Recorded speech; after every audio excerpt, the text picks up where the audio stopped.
নমস্কাৰ কৃষক বন্ধুসকল, ছায়া লাইফষ্টাইলত আপোনালোকক স্বাগতম জনাইছোঁ। আজি এটা অন্য টপিক লৈ মই ভিডিঅ' বনাবলৈ ওলাইছোঁ।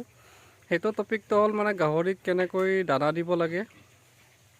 তাৰ ক্ষেত্ৰত এটা বহুত মই ফাৰ্ম সেইদিনা শালবাৰী গৈছিলোঁ, তাতে 3খন ফাৰ্ম মই চাব গৈছিলোঁ। সিহঁতে মাতিছিল মোক ফাৰ্মাৰকেইজনে। আৰু দানা কেনেকৈ দিব লাগে, ধৰ আমি ৰাতিপুৱা 8টাৰ পৰা 9টাৰ ভিতৰত একবাৰ দানা দিব লাগে আৰু আবেলি 4টাৰ পৰা 5টা বজাত একবাৰ দানা দিব লাগে। তো এতিয়া দানা দিয়াৰ সময়ত আপোনালোকে দুই ধৰণে দানা দিব পাৰে। এটাতো শুকানকৈ দিব পাৰে আৰু এটা ভিজা কৰি দিব পাৰে। যদি আপুনি হোমমেড দানা কিবা খুৱাই আছে, যেনেকৈ মোৰ নিচিনা আলু, কচু, চাউল, চব্জি এনেকৈ সিজাই দিছে আৰু 50% মই গডৰেজৰ ফিজ ইউজ কৰি আছোঁ এতিয়া। তো সেনেকৈ দিলে আপোনালোকেতো ভিজাই দিব লাগিব দানাটো। তো সেনেকৈ দিলেও হ'ব, দুই ধৰণে দিব পৰা যায়। যদিহে আপুনি ৰাতিপুৱা দানা একবাৰ দিছে 8টাৰ পৰা 9টাৰ ভিতৰত, দানা দিয়াৰ 15 মিনিটৰ, মোৰ এতিয়া গাহৰিকেইজনী 15 মিনিটৰ ভিতৰত দানাখিনি শেষ কৰি দিয়ে। তো সেইটো এটা ভাল লক্ষণ। গাহৰিকেইটাৰ গ্ৰথো ভাল হয় আৰু সিহঁতে ভাল আৰু দানা এনেকৈ খাব লাগে আচলতে। এতিয়া বৰ্তমান দেখিছে আপোনালোকে মোৰ ফাৰ্মত এতিয়া 15 মিনিটমান হৈছে, এতিয়া দানা বিলকুল শেষ। আৰু এতিয়া বৰ্তমান ইয়াতে ৰেষ্ট কৰিব অলপ পাছত। এতিয়া আছে আৰু এনেকৈ হ'ব লাগে। কি দানা দিয়াৰ 15 মিনিট বা 20 মিনিটৰ ভিতৰত দানা শেষ হৈ যাব লাগে। ইহঁতে কি খোৱাত স্পীড হ'ব লাগে, তেতিয়া সিহঁতৰ গ্ৰথটোও ভাল হয় আৰু আপোনাৰ ফাৰ্মখনো ইমান লেতেৰা পৰিৱেশত নাথাকে।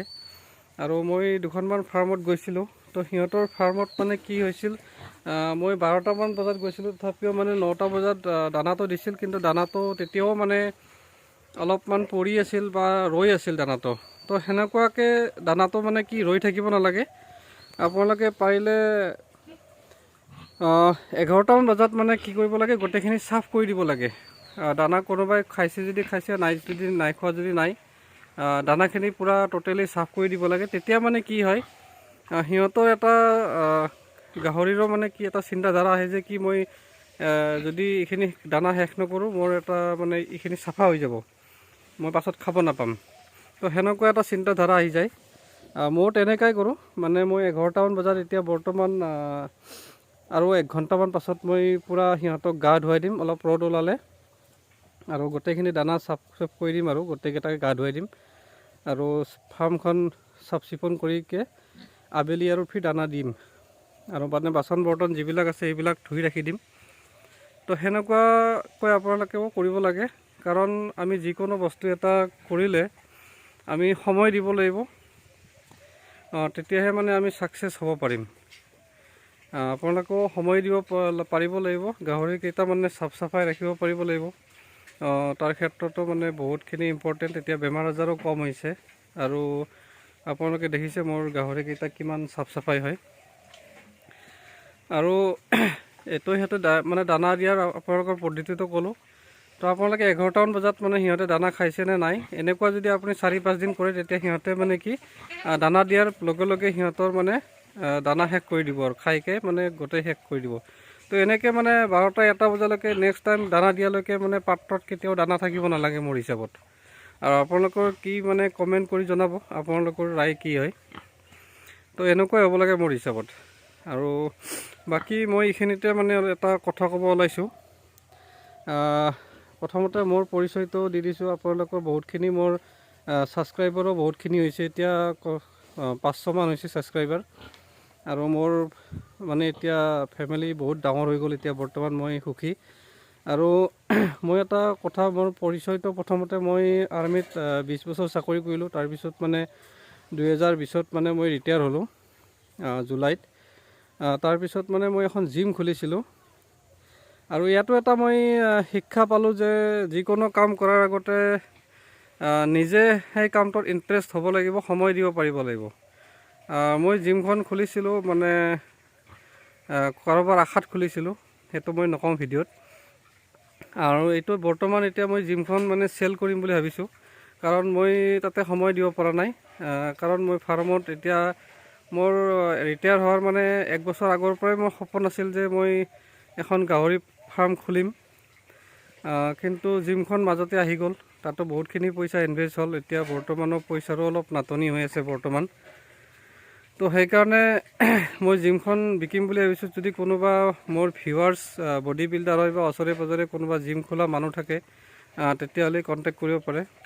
আৰু মোৰ লগত ফোন নম্বৰটো মোৰ ডিছক্ৰিপশ্যনতে পাব। আৰু ইকুইপমেণ্টখিনিৰ ফটো মই ভিডিঅ'ৰ লাষ্টত মই এড কৰি দিম।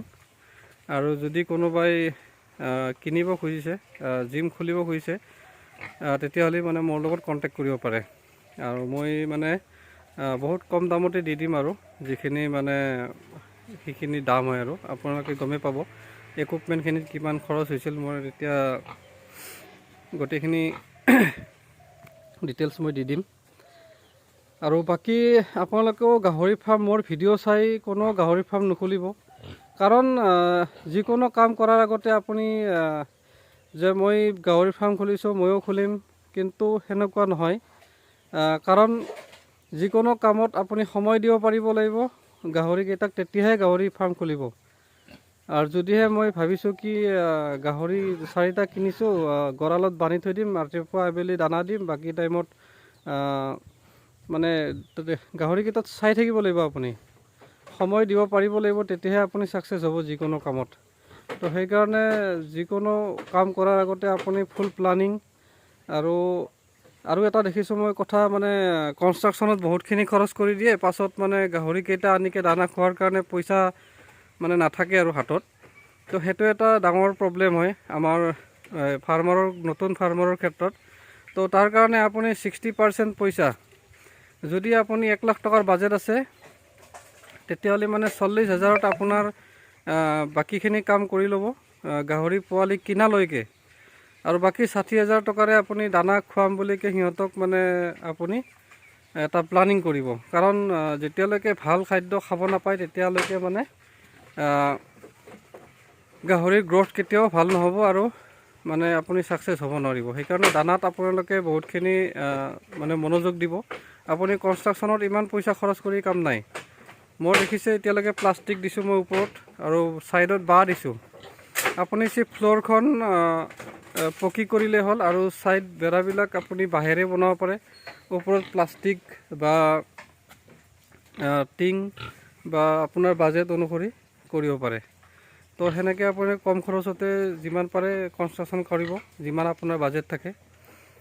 আৰু আপুনি দেখিছে এই দুটা মোৰ এতিয়া বৰ্তমান প্ৰেগনেণ্ট হৈ আছে। ইহঁতৰ ডিচেম্বৰৰ 1 তাৰিখে এটা দিছিলোঁ, আৰু 5 তাৰিখে এটা দিছিলোঁ। আৰু মাৰ্চলৈকে মোৰ পোৱালি পোৱা যাব। আৰু ভিডিঅ'টো ইমানতে মই সামৰণি কৰিছোঁ। আৰু আপোনালোকে মোৰ ভিডিঅ'বোৰ চাই থাকিব, আৰু দানা দিয়াৰ পদ্ধতিটো আপোনালোকে এনেকৈ ফ'ল' কৰিব, আৰু কেনেকুৱা পাইছে তেতিয়া কমেণ্ট কৰি কৰিব। ধন্যবাদ। এইখিনি মোৰ জিমৰ ইকুইপমেণ্টখিনি আপোনালোকে দেখিছে ফটোত, গোটেইখিনি আছে। এখন জিমত যিখিনি দৰকাৰ হয় গোটেইখিনি ইকুইপমেণ্টেই আছে। আৰু কোনোবা যদি বডি বিল্ডাৰ বা ভাল ইণ্টাৰেষ্টেড মানুহে যদি কোনোবাই মানে জিম অ'পেন কৰিব বিচাৰিছে, তেতিয়াহ'লে মানে আপোনালোকে, এতিয়া 1 বছৰ হৈছে মোৰ জিমখন। যোৱা বছৰ মানে জানুৱাৰী 12 তাৰিখে খুলিছিলোঁ, আৰু এতিয়া বৰ্তমান 1 বছৰ হৈছে। আৰু এতিয়ালৈকে ভাল কণ্ডিশ্যনতে আছে গোটেইখিনি ইকুইপমেণ্ট, আপোনালোকে চাব পাৰে। যদি কাৰোবাক মানে জিম খোলাৰ মানে ইচ্ছা আছে, তেতিয়াহ'লে আপোনালোকে মোৰ লগত ফোন কৰি কণ্টেক্ট কৰিব পাৰে। আৰু বাকী ভিডিঅ'টো অলপ লম্বা হৈছে এতিয়া, সেইকাৰণে ৰাখিছোঁ এতিয়া বৰ্তমান। আৰু শেষলৈকে চোৱাৰ বাবে ধন্যবাদ ভিডিঅ'টো।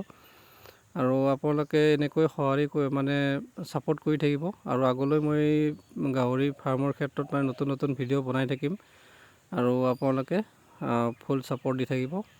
ধন্যবাদ।